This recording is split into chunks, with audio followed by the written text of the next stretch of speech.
I just got done with the Frcfoamies Dehavelland Mosquito. Jay did the prototype last week, and I've been working on the final version here. A lot of guys on the forum were waiting for me to get done so that we can release the plans, and it looks pretty good. Very few changes from the prototype, so Jay did a great job designing this right off the bat. This plane weighs 22.5 ounces. I've got the 2200 2-cell battery in there. So Jay was using the 1800, and I've decided to give the 2200 shot for a little bit longer flight time. I've got the twin microjet version 3s on here with counter-rotating props.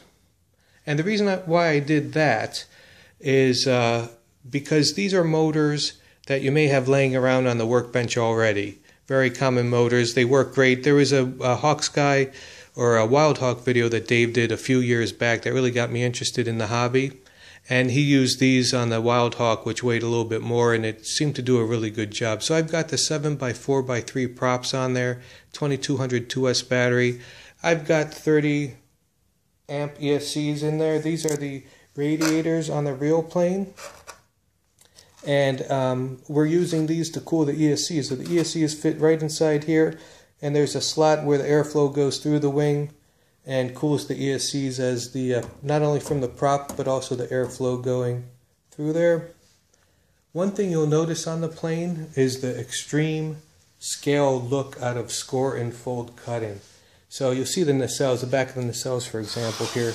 Here's the cuts, and it's just joins together right up here. It's a nice scaled look, a little bit of shaving and sanding, and the thing will look perfect. Another thing is the airfoil wing. This is a score and fold cover here.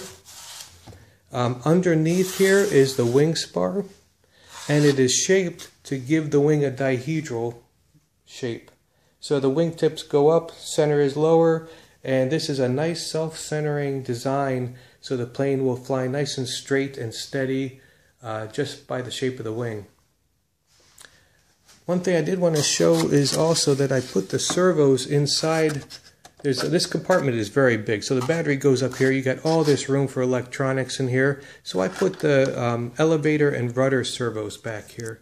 So you got the elevator servo there, and I've got the cable going through the fuselage and coming out the back. So there's no servos in the airflow, and the cables even stay out of the airflow. So it should be very sleek, low drag. Worked out really well.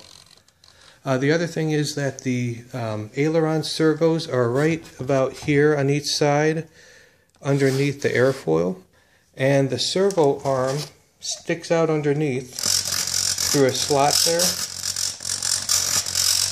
so that the servos for the ailerons are even out of the airflow, and should be nice and sleek and fast.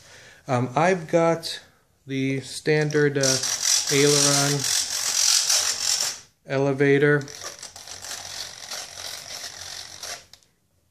and rudders. Then I also did 2-position flaps. So I've got a mid-size, I think that's a 35% flap, and a 60% flap. I was using these flaps on the A10 Warthog, and the 80% setting was too high. You had very little control.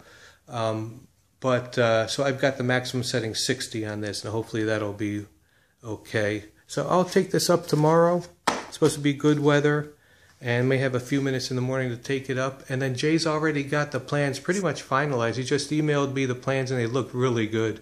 And I'll be working on documentation and filling up the website with some pictures and videos and things like that. So just a few more days, guys. I think by the end of the week we should be ready to release the plans.